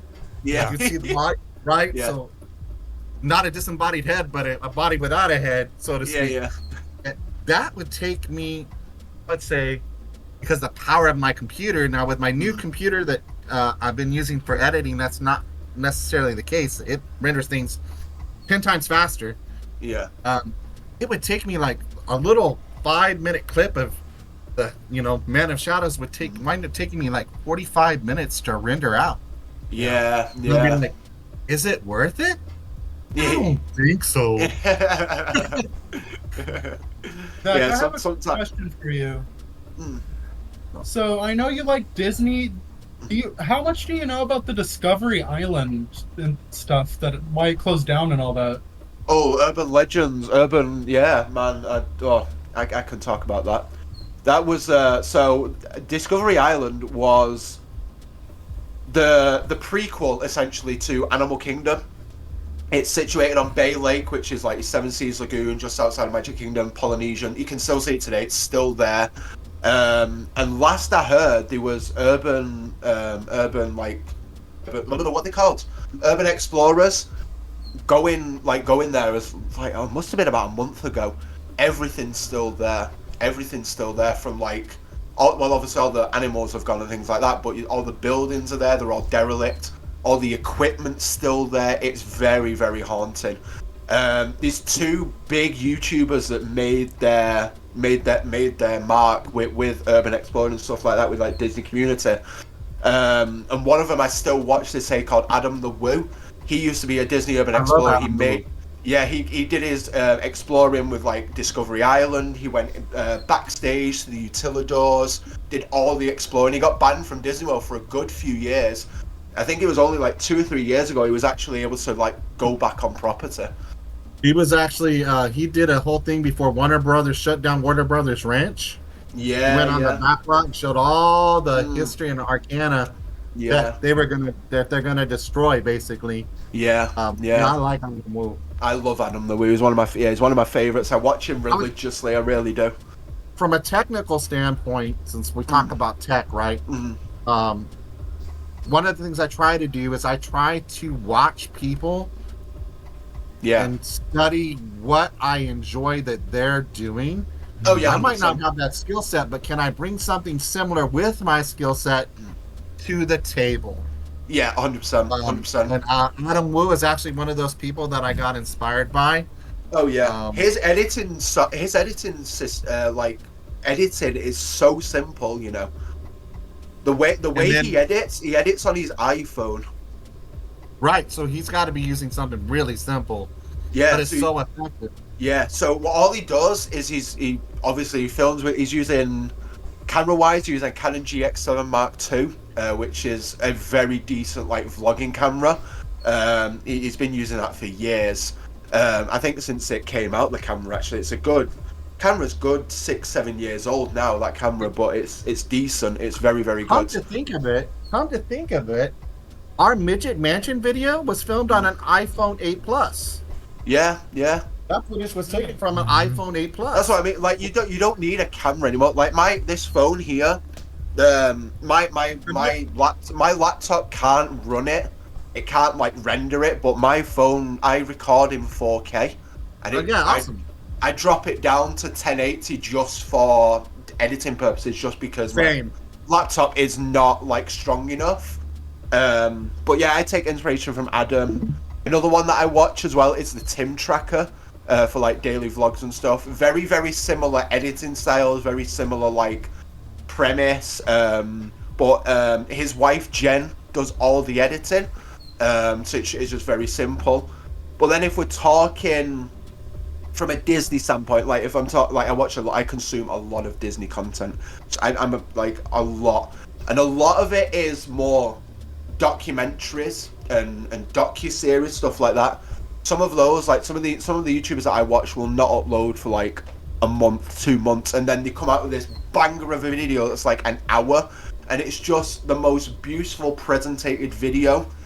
I like the last one that came out was from Yesterworld, I believe, and it was all about the history of Epcot, and it was like a symphony of it put like music in it. It was all artists like rendering drawings. It was beautiful. Honestly, it was like an over an hour video, but it felt like a 10 minutes. It's just beautiful. Also, I think it's kind of ironic that you want to talk about things coming full circle and there being some irony in here. I just remembered now, Zach, you helped me with my first real intro and outro on the gaming channel.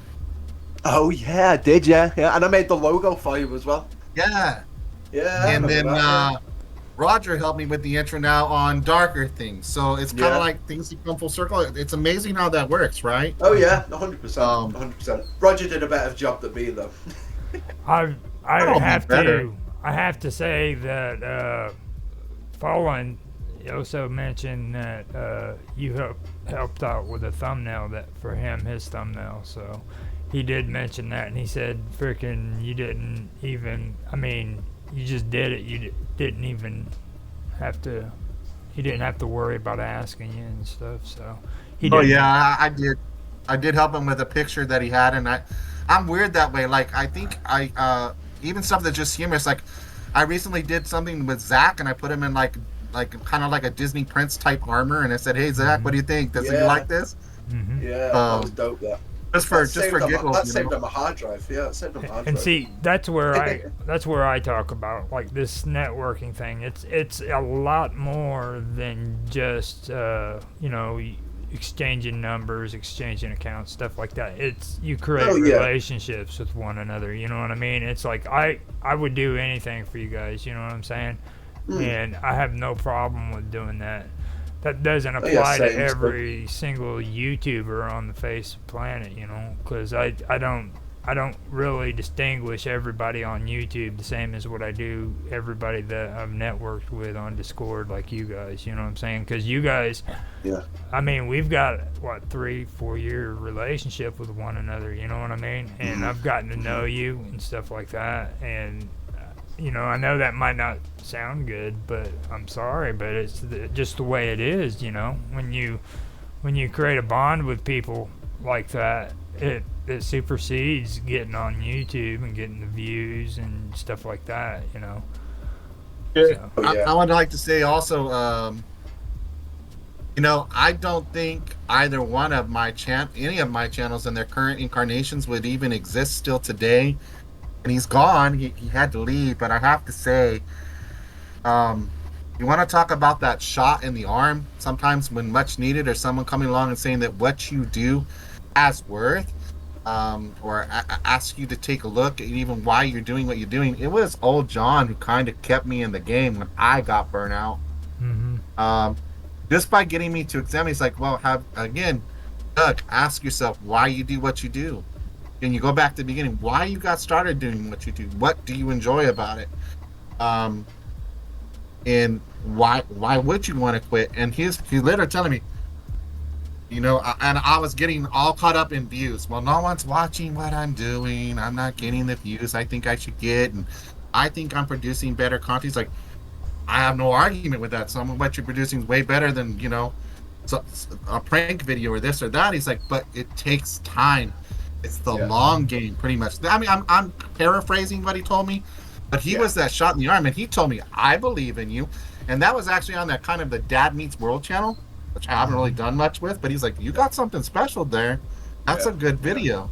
And I was like, well, if John can see it, and I was like geeking out, right? If John, who I have mad respect for, and we're like far better at editing videos than I am, tells me that what I'm doing has worth and merit, then wow. And then Zach comes through and says the kindest things about, whoa, that video was smashing, or that was awesome, in a DM. I'm like, dang it, gosh, not time to hang it up, where I get like, volume will come through at just the right time where I'm like, man, I don't even know if I feel up to doing any more research today.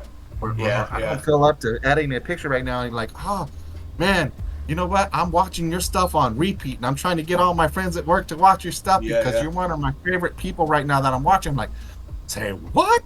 Wow, I need to get on this. I've also I teach him, like, when he was doing all the just looking at views and kind of judging his success off of that. Because even before these two channels, I had my own channel where I tried to do video games and talk about stuff. Yeah. That channel, I was doing what he was doing, focusing on the view. At that point, I wasn't doing it for myself. Yeah, and that's where the issue lies. Like, he gets so wrapped up in it sometimes, and I think even the bigger ones, like some of the biggest YouTubers do it. You know what I mean? Like, I'm gonna talk, like, probably the most famous one that I know about is Jacksepticeye, and he's openly talked about this. I mean, he used to do, I don't know if y'all remember this, he used to upload 2 videos a day.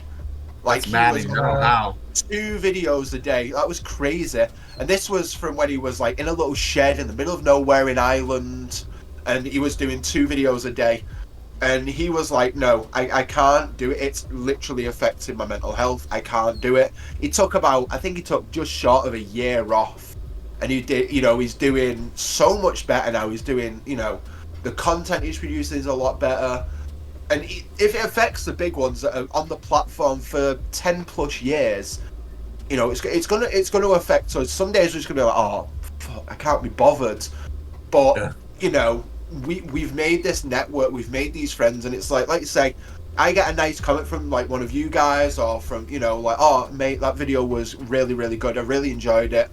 That gives you the boost of like, the boost of endorphins that you need. It's like, yes, I feel good, thank you so much. Like, you know what I mean? Like, it helps a lot, it really does. And like Roger said, we've known each other for like 4 years now. We built a support system here. Yeah, of course. Yeah, we built a support system, but it's not only that. We've built a friendship. Like, 100%. Like, I go like 100%. Like, if you guys ever need anything, I'm always just a DM away. I'm on Discord pretty much 24 hours a day, essentially. Like, some of y'all have me on Facebook. Like, I know Doug, you have me on Facebook. I don't know who. That's the only social media I do is like here and Facebook. But like, I happily talk to all of y'all. Or if I feel like I've not seen you in a while, I'll shoot you a message and be like, hey, you doing all right? You doing okay? Like, I know. John did that. John did that Yeah. for me. Yeah, Hey, yeah. it's like- right? Because John's just a very intuitive person, in my opinion. Oh, And yeah. so I remember for the longest time when I first started, I think you'll right. I was in Rob's group, and then I Yeah. came to a home away from YouTube, right? Yeah. And so, but I was so active, and I was supporting people, watching videos. Even when I don't produce my own stuff, I try to watch y'all stuff, Yeah, right? yeah. Because I generally want to see everybody succeed. So I'm like doing this, and I kind of dipped, Yeah. right? Yeah. I was not even talking on the board, not even saying hello, not replying to Yeah. nothing. Not even Yeah. on the vent channel. I mean, it's easy to get me to vent, right? But Yeah. and it was John was like, "Hey, I'm just checking in with you. You've been really quiet, Yeah. right?" And I'll be like, "Oh, yeah. Well, I'm having a difficult time right now." Yeah. And he's like, "Okay, well, what's going on?" And again, that's kind of like how that conversation came about. Well, I don't know. I'm feeling unmotivated, and I had a lot of life stuff happening. It's like Yeah. someday this is gonna serve you. Someday all this that you're going through is gonna serve you. It'll make sense later. And I'm like, Yeah. man, there's some wisdom in what and it's like kind of like at the end of the day, he's kind of like what didn't kill you is gonna make you better. Yeah. Again, I yeah, paraphrase. 100%.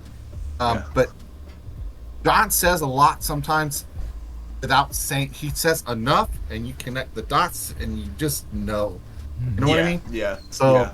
I can't say enough good stuff about that guy. I wish he had still been here when I got the opportunity, but he can probably watch this and hear that. Yeah. Between John and Zach and Rob, and Sammy, Yeah. Roger, like you guys are more than friends to me. You're my family. Yeah. 100%. I'm gonna say Same that here, you same guys are here. my family. You are the family I get to pick, right? Yeah.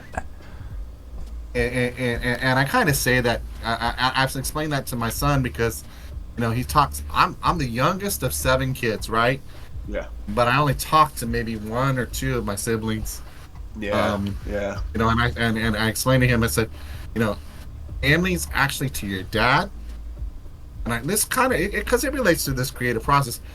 But family's more than blood. Family who shows up. Family who supports you. Family who's 100%. championing you. Family who respects what you're doing. Yeah. And I said, you don't always see that from everybody anymore. No. And I find that because okay, I'll be honest. Prior to me getting started on Darker Things, because he was burned out, I was getting, because I think even on the gaming channel, first here I am doing a solo run. This does not feel right. In my head, I'm like, this does not feel right. My son should be with me right now. This don't feel right. Yeah. I was like, but it was like John had gave me a shot in the arm, and then Zach, and then when we did that first video, for on Jim Jones and stuff, people are like, hey, yeah, that's really good. You might want to shorten the length of this. That's one of the few videos I actually took down, re-edited, and blow up. But honestly, I was ready, like how Roger talked about, because I felt ageism was in existence, kind of thing. I'm like, oh, I'm not gonna make it. I'm a 50-something-year-old guy. I'm not hip. I'm not cool. Yeah. I don't have the retro game knowledge that old John has, and I don't have the. That's Rapid. Rapid's the one with the retro. Now John. Yeah, well, John had some older games he was playing for a while too, like Outrun. And He's arcade. Mate, John has some amazing. He played out. One of my favorite videos of John was I think it was a Japanese Luigi's Mansion arcade game. It was Yeah. whoa, Yeah. that's insane. How do you get that? I want that. Yeah, I mean, you can't even call that stuff retro. You call it arcade, 3D, virtual fighting kind of stuff. Put on a freaking pair of goggles and shit and play it. And I don't even know how he gets that stuff either, man. He won't let me in on the secrets. He told me about one. He told me about one emulator that he uses, and that's all he's ever told me. That's it. No way. It's almost like he's gonna say, "I could tell you, Roger, but then we'd have to eliminate you."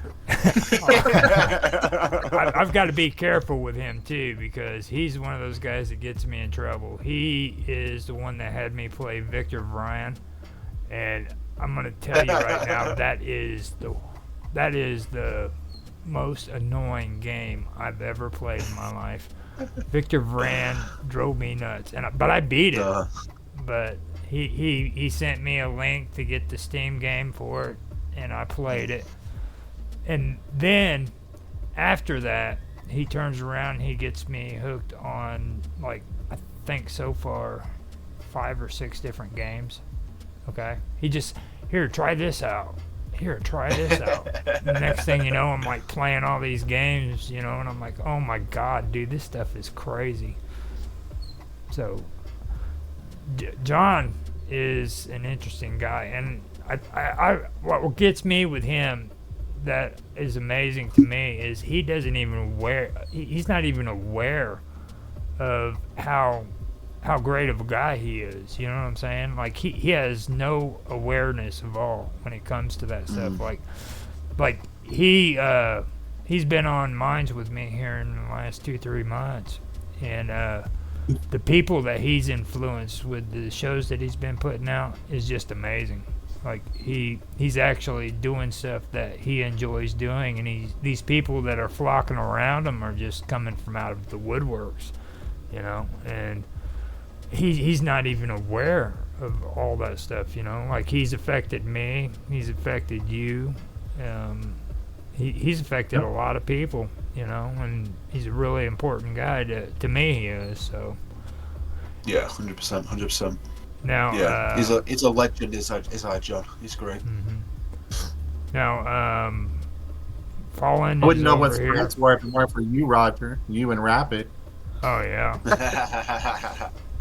Now, Fallen says that he's trying. Oh, he's starting to tear up. He's in crying mode right now because we're like making him feel, you know, all these inner thoughts. So he said he's still, yeah, he's still trying to get Tibbs every now and again. He was the one who brought him into meeting us. I remember Mr. Tibbs. Tibbs. Oh, yeah. Mr. Tibbs was the new guy on the scene. When I came back from my hiatus, I see Mr. Tibbs, and then like, whoop, was gone. And I was like, I was starting to jive with that cat. I like a lot. Yeah, Mr. Tibbs is great. I like Mr. Tibbs. He had some good content. I know that much, but he just stopped. And like, what happened to Moose? Oh, Moose! Yes. Oh, my yeah, gosh. all the fishing videos, right? Wasn't Moose doing Yeah. the fishing video? Yeah, Yeah. he just vanished. I think that's the issue. I don't know if it's the same, but like Sammy used to do YouTube and Chris as well, or Ultimate Game Guide. They used to do YouTube and they were doing like, but they were getting so. I think because they were just getting so frustrated with it and just burnt out with it all. Like they were like, I don't know, but it's the same with Rob. Like Rob, Rob probably started. I think, what did Rob start, like 2019, 2012. 2012. Oh, really? Yeah. Wow, I didn't know it was that long. But yeah, he was like he stopped because he just wasn't enjoying it anymore, and he took breaks, and it's you know it's a toll on your mental health, isn't it? Sometimes, but like you know if they're not up for doing it and just pushing it for the sake of it, there's not much point. Yeah. But you know they're there with us. We made, like I say, Rob's an amazing guy. I love Rob. I think for me, in making sure that I don't burn out, and I shared this recently with Nugent, my son, is balance. Yeah, has to be 100%. Balance. I call it time management. Yeah. They're absolutely. This can't be the only reason I exist. It has to be part of what I do and part of what I love. If it becomes my only focus, then something's out of balance and I need to take a break. So yeah, 100%. We end up watching movies or playing a board game occasionally, Or just to stay away from. Yeah. The eye opener for me, guys, when we needed to step away from the old gaming channel, was I was turning into that guy. It was all about, well, we gotta produce content, don't you know? We gotta get, we gotta video, we gotta. Yeah. Yeah. And he's like, Dad, I want to play a game right now just to have some fun. Can I have my dad back for a little bit? And I'd be like, whoa. Yeah. Okay, let's pump the brakes. Yeah. What do you want to play? Well, let's play this. okay, and that absolutely would not be something that we would do for the channel. Let's do it, Yeah. right? Because I had started to lose sight of why I got started in the first place, which was to help him. Yeah. 100%. Then I branched out and started doing my own thing, Yeah. and it was a good break that we had, and we've had other breaks that were forced that we did not plan on, but Yeah. I would say if you're gonna do YouTube from a technical aspect, we want to talk about that whole duo authentication thing is important. Because we actually had someone come in and delete a third of our videos by hijacking our YouTube channel. Oh shit, man. I think you were around for that, Zach, when I said, "Oh my gosh," because we had like almost 2,500 hours of watch time, and we lost a third of our watch time when someone came in and just and deleted videos. They deleted all of our all our Valhalla content was gone. all our original Resident Evil 1 content. Yeah, all it was gone, and we were like, "Oh my god!" Yeah. That's crazy. When we got back in, the damage was already done. It's like our watch time is gone. Yeah. That is insane. So, Crazy, Another thing crazy. too, I want to mention out. This is a little bit of insignificant facts, but like when you was talking about watching TV or watching other videos and stuff for references on what you want to do and what you're going for. Just so you know, George Burns back in the 40s and 50s used to do the same thing with television. When late night came on with Johnny Carson and all these other comedians, he would watch their shows because he at least wanted to know what they were doing. You know what I mean? So that is a pretty good habit to get into. Even though you're caught up into your content and trying to create it, it's a good idea to kind of watch and see what other people are doing too, because that's why I mentioned the niche aspect at the beginning, because I'm just now getting to where I'm feeling comfortable with that, you know what I mean? I don't really like, being in a niche, because that means that I'm being, classified and stuff like that. But at the same time, when it comes to the mechanics of YouTube, Rumble, all of them, they categorize according to niches. You know what I mean? So that is a technical part of it. So I need, even though They force you to. right. So So if I may, guys, I don't mean to be abrupt, but I'm gonna have to leave here in just a moment because I have the obligation to pick up my spouse. Oh yeah. You better And keep her do safe. that. But can I end with a monologue, maybe that I find fitting about what we've said? Mhm. Would that be okay with everybody? I'm 100%, fine. Are you? Yeah. I'm down with that. Go for it. So this is from A Midsummer's Night's Dream. If we shadows have offended, think but this, and all is mended. That you have but slumbered here, while these visions did appear. And this weak and idle theme, no more yielding but a dream. Gentles do not reprehend, if you pardon, we will mend. And as I am an honest puck, if we have unearned luck, now to scape the serpent's tongue, we will make amends ere long, else the puck a liar come. So good night unto you all. Give me your hands if we be friends, and Robin shall restore amends. That was good. Nice. Well done. Well done. I left a pause there because I can turn around and make something for you with that. That's a good reading. You did that great. All right, well, guys, I want to say I love every single one of you that are here. And John's gone, but I have mad love for him, and I don't care who hears it. Like Sammy, mad love for Rob, mad love for. I can give many shout outs possible because, there are people out there that, like you have mentioned, Roger, and you're included in all this, that have impacted my life in such a positive way. That go beyond tech talk or go beyond what I'm doing as far as producing videos. And some are there for just a little blip. Some have been there a lot longer. And so I'm just extremely grateful for all of you. And actually for having this opportunity just to have this roundtable and talk with you guys. So thank you. I appreciate it. Thank you. It's been a very thank you. nice experience because sometimes it does feel like we're on this platform sometimes alone. When we actually get to talk to other people who are in the same community that we're trying to do, it does help. Yeah, And- 100%, 100%. Young Jen, with you too, man. If you want to, man, freaking come in with us. You know, be more active with us too. I'd love to hear more from you too. You know, your dad's great, Yeah. but having both of you, you know, would be even greater. Like, not, 100%, you know what I 100%. mean? Yeah, we get such positive feedback when the people finally see us together again. Like, wait, it was so good to see you guys together again. What's up with that? Yeah. Oh, Exactly. thanks, guys. We appreciate it. And you make sure to take your son to the park. I don't care how old he is. It's your job. Take him to the park. I knew you were gonna get that in there somewhere, Roger. Let's And- break out the bat. the We're bat, gonna and the we're gonna baseball. go in there for Woodlawn Park is my son's favorite park here in San Antonio. It's got a nice little man-made lake, and we're definitely gonna get back to doing one of the things we like to do. But I wrecked it. Granted, it wasn't an expensive one, but we had a drone we used to like to fly around, and I got daring and took it too high, and then I told it to come home, and instead of it going home, it flew into a light pole. Oh, no. Like on auto go, boom! It went like this. God bless his heart. He tried to fix it, but it like went up, pattered, and crashed again. I said, "Oh well, we'll get another one." Dang. No, Fallen does have a message for you. It says, this is such a great or an amazing interview. Yes, sir. Frack hands, you can have a hug, Doug. Also a hug. Awesome.